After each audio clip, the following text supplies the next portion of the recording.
So ito yung ginawa ni Red na ulam namin, no? Galing kay Ate Aida Ramos. Gulay, ang sarap, grabe. Yan. So ngayon, sabi niya kasi hindi daw maanghang yung tong siling labuyo na pinadala niya. Hindi daw maanghang. Ngayon, challenge natin si Red na tikman kung hindi nga talaga maanghang. So yan, tingnan natin ha kung hindi maanghang. Sabi niya kasi 2 years old daw na bata kinakain yan eh. Si Red 52 na to eh. Tingnan natin. O, sige daw, Daddy. Sige daw, kainin mo daw. O, ayan, ready ka na? Ready? Sabi ni Ma'am hindi manghang? Hindi maanghang daw yan, sabi ni Ate Aida. Ate Aida. Ate Aida. Sigurado Ate Aida. Try natin.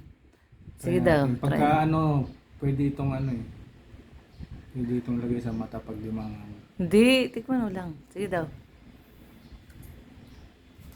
Ay, oo nga. Di ba anghang? Mm. Hindi totoo. Sarap. Hmm? Mm.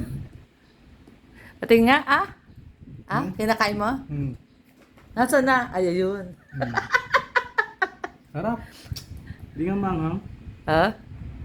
Sige daw, hanggang mamaya. Tingnan natin kung di talaga siya maangangan.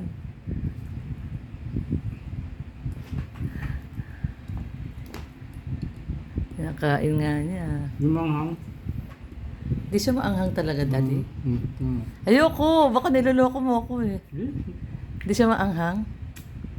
Paano siya naging sili kung di maanghang? Ayoko! Mama. Ayoko! Maanghang? Mama.